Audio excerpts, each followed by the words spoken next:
नमस्कार।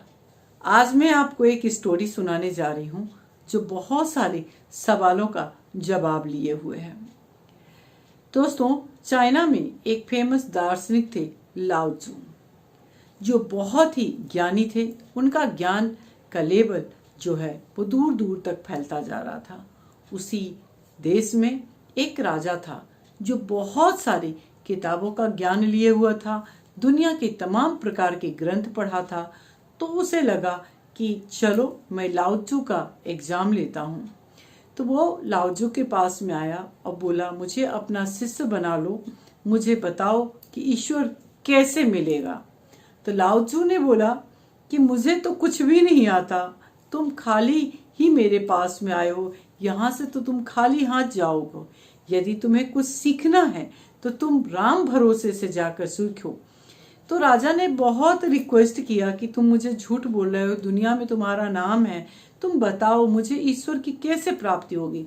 लाख राजा के मनाने के बावजूद भी लाओ त्सु का एक ही जवाब था कि मुझे कुछ भी नहीं आता, यदि कुछ आता है तो राम भरोसे से सीखो।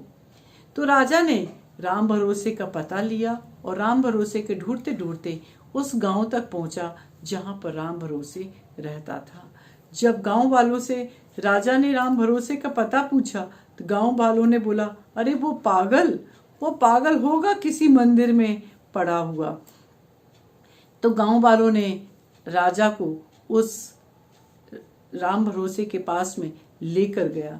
तो राम भरोसे एक शिव भगवान की मंदिर में शिवलिंग के ऊपर पैर रखे हुए बहुत आराम से लेटा हुआ और आनंद की स्थिति में था। राजा ने कहा, ये कैसा पागल इंसान है, ये जिस शिवलिंग के लोग पूजा करते हैं उस शिवलिंग पे इसने अपने पैर रखा हुआ है। लाओ त्सु तो बिल्कुल पागल है, मुझे कैसे पागल इंसान के पास भेजा, ये मुझे क्या सिखाएगा कि ईश्वर की प्राप्ति कैसे होना है। फिर भी राजा ने कहा, यदि आ ही गया हूं तो पूछूं कि आखिर ये ऐसे क्यों लेटा हुआ है।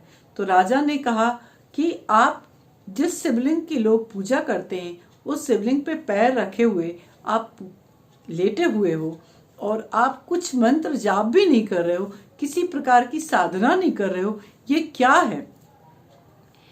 तो उस राम भरोसे ने कहा, क्या फर्क पड़ता है, मैं सिर शिवलिंग के ऊपर रखूं या बाहर रखूं, क्या फर्क पड़ता है कि मैं पैर शिवलिंग के ऊपर रखूं कि सिर रखूं या मंत्र जाप करूं, हर जगह तो वही और वही है।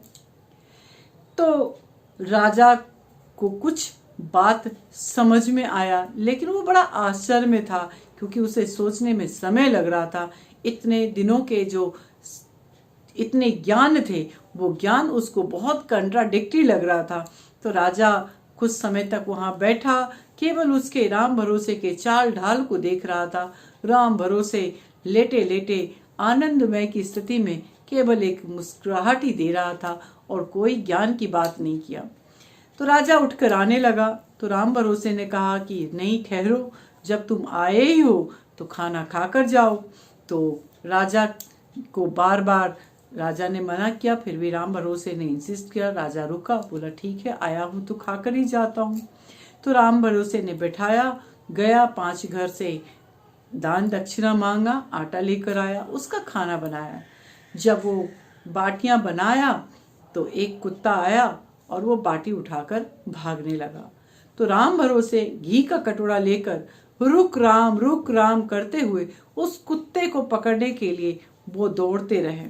और जब कुत्ते को पकड़ा तो कुत्ते की मुंह से बाटी निकालकर घी में डुबोया और बोले, राम तुझे कितनी बार बोला है कि बिना घी लगे हुए जब मैं नहीं खाता तो तू कैसे खा सकता है। राजा देखता रह गया कि क्या आश्चर्य की बात है, कुत्ते में भी ये भगवान देख रहा है। दोस्तों, इस कहानी से एक ही मतलब है, ईश्वर प्रेम में बसते हैं। ईश्वर निरंकार है, ईश्वर आपके भाव में बैठते हैं। हर जगह जब आप ईश्वर को देखने लगेंगे, हर व्यक्ति में जब आप ईश्वर को देखने लगेंगे, प्रकृति के हर चीज में जब आपको ईश्वर दिखने लगेंगे वही ईश्वर की प्राप्ति है। मोटी मोटी किताबें, ग्रंथ, भाषण, ये सब चीज़ों में ईश्वर नहीं है।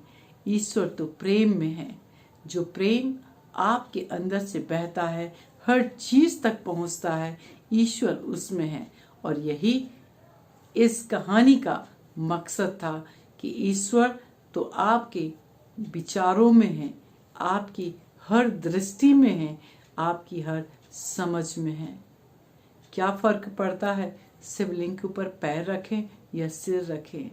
आखिर भगवान तो हर कण में है। और जब ये दृष्टि आपकी हो जाएगी तो ईश्वर की प्राप्ति तो अपने आप हो जाएगी। तो कैसा लगा स्टोरी बताना जरूर। नमस्कार।